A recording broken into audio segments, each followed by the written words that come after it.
다음으로는 분석에 있어 어떠한 데이터 정제가 이루어졌는지 알려드리도록 하겠습니다. 데이터 정제의 경우에는 이렇게 세 단계로 이루어졌습니다. 먼저 형태소 분석기를 사용하여 데이터를 변환하는 작업을 거치게 됩니다. 형태소 분석기를 사용하면 문장을 구성하는 단어들을 형태소별로 끊어주는 작업을 진행할 수 있습니다.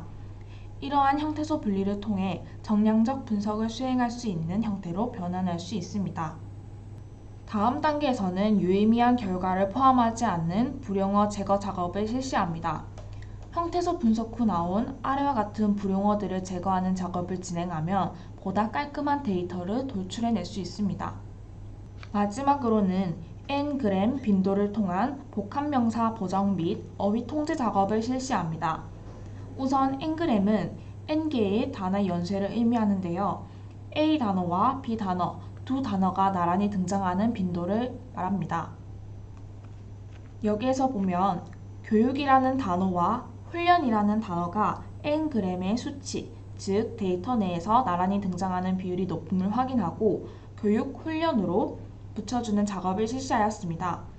이 외에도 전문대학을 전문대로, 쌤을 선생님으로 어휘를 통일하고 정제하는 작업을 진행하였습니다. 다음은 위 데이터 정제 작업을 거쳐 탄생한 단어들의 TF와 TF-IDF 빈도표를 보여드리도록 하겠습니다. 왼쪽이 2019년도의 자료이고 오른쪽이 2020년도의 자료입니다. TF는 단어의 빈도를 의미하는데요. 전체 데이터에서 해당 키워드가 얼마나 많이 등장하였는가를 나타냅니다.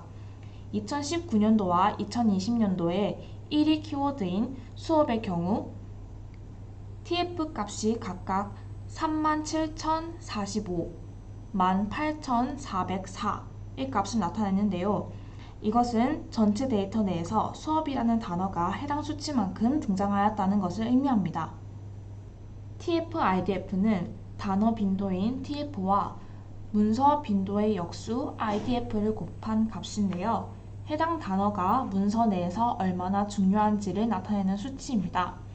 2019년도에 단어 빈도 1위는 수업이라는 키워드이지만 문서 내에서 중요한 부분을 차지하는 단어는 학점은행제, 자격증이라는 것을 알 수 있었으며 2020년도에는 코로나, 비대면임을 확인할 수 있었습니다. 두 표를 비교하여 세 가지의 논점을 확인해 볼 수 있었습니다. 첫 번째로는 주황색 부분인데요.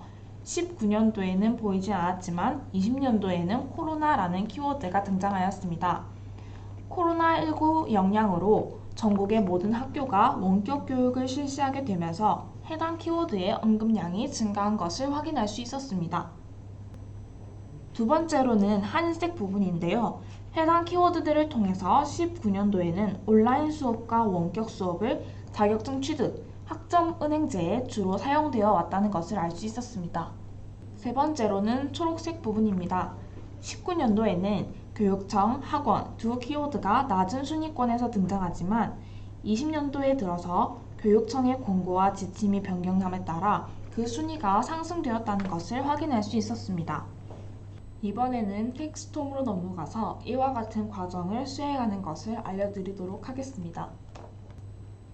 우선 분석할 데이터를 선택하고 정제 형태소 분석을 진행해 주세요.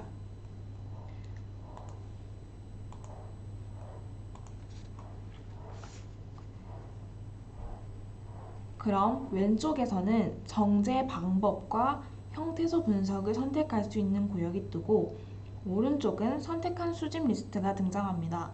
가장 먼저 선택한 수집 리스트가 올바르게 넘겨져 왔는지 확인해 주세요.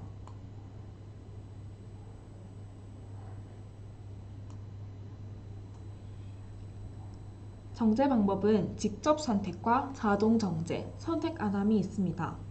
직접 선택은 정제와 형태소 분석 과정을 직접 설정하는 것이고 자동 정제는 별도의 옵션 지정 없이 일반적인 옵션으로 자동 정제가 됩니다.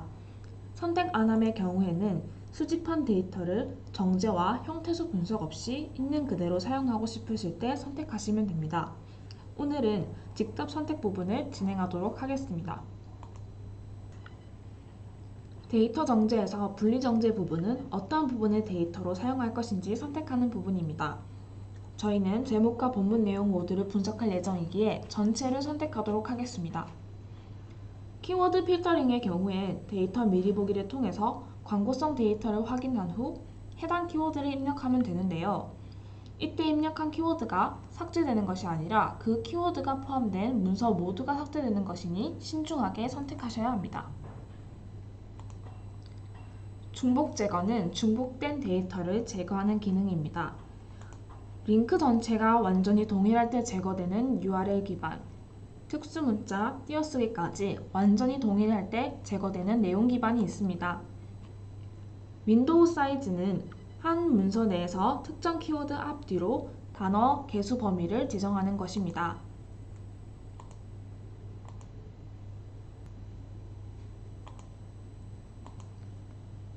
다음으로 형태소 분석을 진행해 보도록 하겠습니다.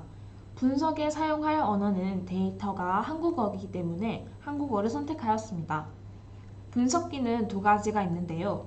에스프레소 K와 미캡이 있습니다. 두 가지의 차이점에 대해서 간략하게 말씀드리면 에스프레소 K는 띄어쓰기와 고유명사, 복합명사를 결합값으로 반영하여 어휘를 구분합니다. 미캡은 띄어쓰기에 크게 의존하지 않고 사전을 참조하여 어휘를 구분하는 분리 특징이 있습니다. 자세한 사항은 텍스톰의 네이버 블로그에서 분석 모듈이라고 치시면 이해를 도울 수 있는 상세한 내용을 확인하실 수 있습니다. 저희는 이번 분석에서는 미캡을 사용하여 진행하였습니다. 그리고 분석 품사도 설정할 수 있는데요. 단순 품사는 명사, 형용사, 동사, 외국어, 숫자 이렇게 분석이 가능하고 상세 품사에서는 이러한 품사들을 더욱 세분화한 분석이 진행됩니다. 사용자 사전은 말 그대로 사용하는 사람이 평소에 자주 사용하는 것들을 리스트로 등록해놓고 사용하는 것인데요. 예를 들어 코로나와 19와 같이 매 분석마다 붙이기 번거롭다고 생각되는 경우 코로나 플러스 19를 코로나19로 변경되도록 사전에 등록해 놓으면 유용하게 사용할 수 있습니다. 이러한 사용자 사전은 같은 작업을 여러 번 해야 하는 경우에 사용하면 유용합니다.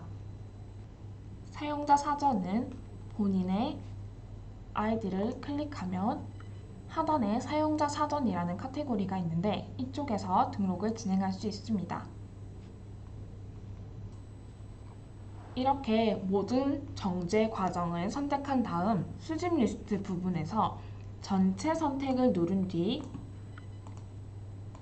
리스트를 내려 맨 하단에 리스트 통합 생성을 클릭하고 그룹명을 지정해 주세요.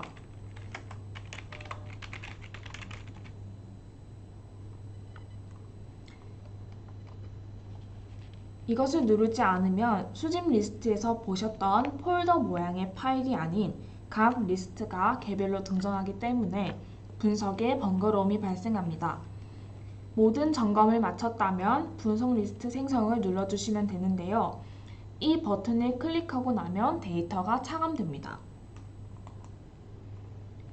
이렇게 팝업 창이 뜨면 확인 버튼을 눌러주세요.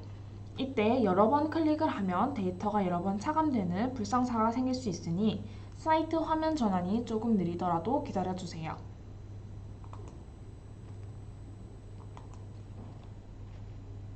화면은 데이터 분석 텍스트 마이닝 부분으로 넘어오게 됩니다.